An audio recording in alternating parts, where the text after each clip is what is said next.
With a bizarre sitcom setting and plenty of reality-bending antics, WandaVision is said to be one of the weirdest MCU stories so far. So it makes sense that Marvel fans have come up with their craziest fan theories ever. Here are some of the wildest fan theories about WandaVision.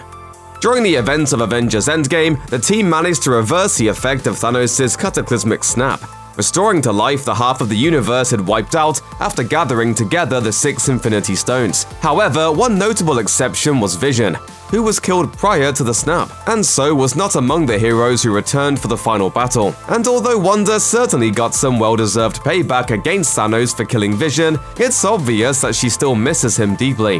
One popular theory that's made the rounds among fans is that a grieving Wanda will use her chaos magic to access the multiverse, inserting herself into realities where Vision is still alive. One Redditor, for example, theorizes that Wanda will attempt to replace the alternate version of herself in each dimension, but her presence will always have ramifications on each timeline. They wrote, "She plays out the same events hoping that this is a universe where she and Vision can be together. Each episode, we would see the same series of events but set in a different universe. And though the circumstances may change, it always ends in disaster. In this sense, each new style of sitcom that Wanda and Vision inhabit would represent a whole new reality." I see nothing amiss.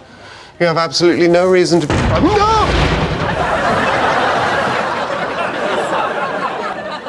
You were saying?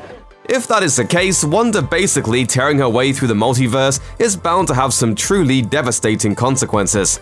WandaVision's trailers feature plenty of potential hints and Easter eggs for eagle-eyed Marvel fans. Perhaps the most significant of them all, however, are the brief shots of Wanda and Vision's young children. Fans of the comics know that these children will most likely grow up to become Wiccan and Speed. These young heroes, who also go by Billy Kaplan and Tommy Shepard, are core members of the Young Avengers, a super team consisting of second-generation superheroes such as Cassie Lang and Kate Bishop. Billy is gifted with a magical skill set similar to his mother's, whereas Tommy is a super speedster like his uncle Quicksilver. Some fans believe that these characters are going to have a larger role in the future of the MCU. This rings especially true when you consider that Cassie Lang has already been introduced. Kate Bishop is set to debut in 2021's Hawkeye series, and a number of other Disney Plus shows are set to follow a younger roster of characters. Could WandaVision mark the beginning of a new generation of Marvel heroes? So here's a question: how exactly is Vision back among the living in WandaVision? This is a question that the show is bound to answer at some point or another, given that it appears to be the central crux of the whole story. Some fans believe that it's Wanda who has found a way to bring her lover back to life, either by utilizing her chaos magic or by traversing the multiverse. But what if someone else has had a hand in Vision's resurrection? While the MCU's version of Vision is obviously closely linked to Wanda, there is one other character with whom he shares an even greater bond: Ultron, his creator. In 2015's Avengers Age of Ultron, Ultron's nefarious plan hinges around his attempt to create the Vision in his image. Although Tony Stark and the Avengers managed to thwart those efforts, Vision and Ultron are still deeply linked, in both the MCU and the comics. Perhaps WandaVision will draw some inspiration from 2001's The Ultron Imperative arc, wherein the Avengers discover that Ultron's creations contain a secret programming directive to rebuild him. Fans have been speculating for years that Ultron will return to the MCU. Could it now finally be happening?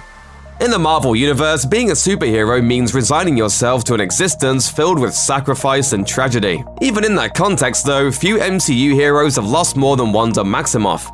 Her parents were killed by Tony Stark's bombs, her brother was killed fighting Ultron, her country was destroyed, her lover was taken from her, and then she herself even died, albeit temporarily, in Thanos' snap. And all that trauma is bound to take its toll on Wanda's mental state. Following a highly popular internet theory, Murphy's Multiverse theorizes that a good portion of WandaVision will take place within Wanda's own mind, due to her inability to recognize what's real and what's not. Perhaps this is why the show will utilize different sitcom filters to display Wanda's changing perceptions, and why Vision still seemingly has the Mind Stone in his head. The real question about this theory is what happens when Wanda gets out. In the comics, the Scarlet Witch has occasionally become unstable, which, given her off-the-charts power levels, can be a major problem for Earth's mightiest heroes. Should WandaVision follow in those footsteps, there's a chance that the events of the show could result in Wanda becoming a genuine threat to humankind.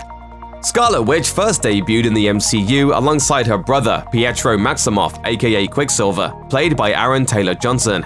Perhaps fittingly, Pietro exited the MCU almost as quickly as he came, ultimately sacrificing himself to save Hawkeye during the events of Avengers: Age of Ultron. You didn't see that coming.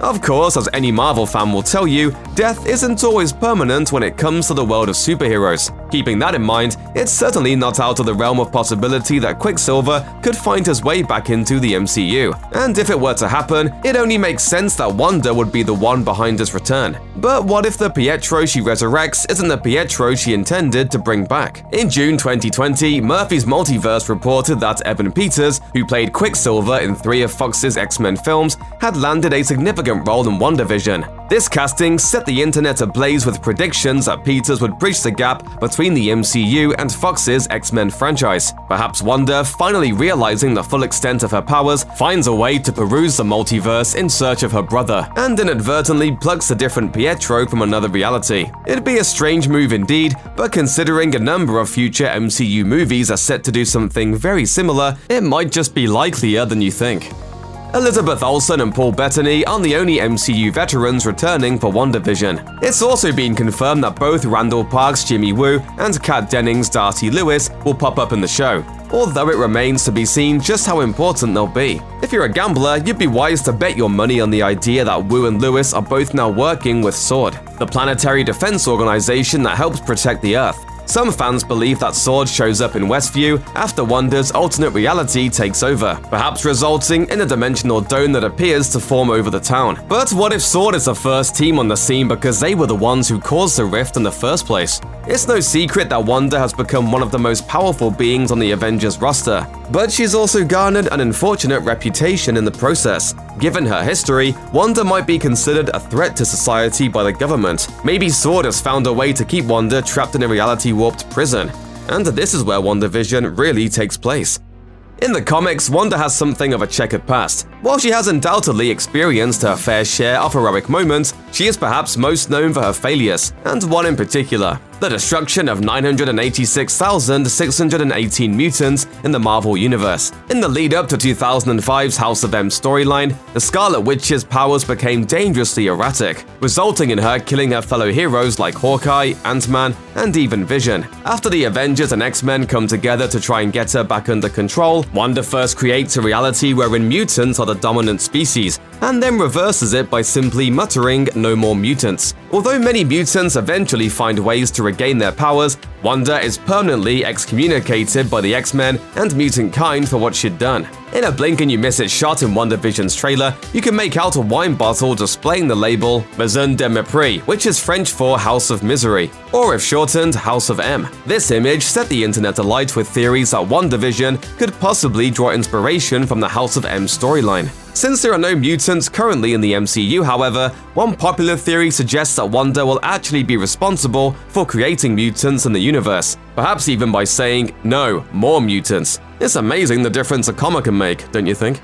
In 2019's Captain Marvel, Akira Akbar played the young Monica Rambeau, the spunky daughter of Carol Danvers' old wing woman Maria Rambeau. It sounds like young Monica is now all grown up and looking to make waves in the MCU, this time portrayed by Tiana Paris. How she fits into WandaVision's story, however, still remains to be seen. Monica Rambeau actually has a very significant history in Marvel Comics, so her MCU presence isn't something fans will take lightly. She was the first female to take on the mantle of Captain Marvel, and the first African-American woman to officially join the Avengers, soon becoming one of the strongest heroes in the entire Marvel Universe. Having been confirmed to appear in the upcoming Captain Marvel sequel, it seems likely that Paris's Rambeau will be around for a while. But how exactly will she get her powers? WandaVision's trailer contains a glimpse of Monica being knocked backwards through what appears to be some form of dimensional portal. Some fans are speculating that Rambeau could perhaps be working for Nick Fury or S.W.O.R.D in order to help contain Wanda in an alternate reality. Once Wanda catches on, she knocks Monica back into the real world, inadvertently granting her energy-manipulating superpowers in the process. Auntie Agnes is here, and I've got a couple of tricks up my sleeve. Let's just take it from the top. One thing that all of WandaVision's trailers have emphasized is that Catherine Hahn's character, Agnes, is going to play a significant role in the series. But who exactly is she playing? Many fans have suggested that Agnes is actually Agatha Harkness, who in the comics is an experienced witch who helps mentor Wanda in the ways of true magic. While Harkness has mainly served as a mystical ally to Earth's defenders on the page, some fans are theorizing that WandaVision will flip the script on the old witch's morals. As one Redditor posits, perhaps Agatha is actually the one responsible for keeping Wanda in her false reality. They write, "But even more so, that part in the trailer where the S.W.O.R.D agents ask Wanda who is doing this to you leads directly to Agnes laughing wickedly. Why would she be doing this? Well, perhaps she's serving a great power, one who might benefit from Wanda losing her mind." One popular fan theory about WandaVision involves Nightmare, the Fear Lord of Marvel's terrifying nightmare dimension. Nightmare is such a force to be reckoned with because he can capture sleeping people's astral forms and torment them in his realm, which he has done to several heroes in various comics arcs. In late 2019, Murphy's Multiverse reported a rumor that Nightmare had been cast and would be the main villain of WandaVision. This would be an especially interesting twist, because it would likely tie into the upcoming Doctor Strange in the Multiverse of Madness, which will also reportedly feature Wanda in a starring role. In 2016, Doctor Strange director Scott Derrickson told IGN what he'd like to see in a sequel for Marvel's Sorcerer Supreme. He said, "I really like the character of Nightmare, and the concept that the Nightmare realm is a dimension. I think that's in the introductory episode of Doctor Strange, and I always loved that."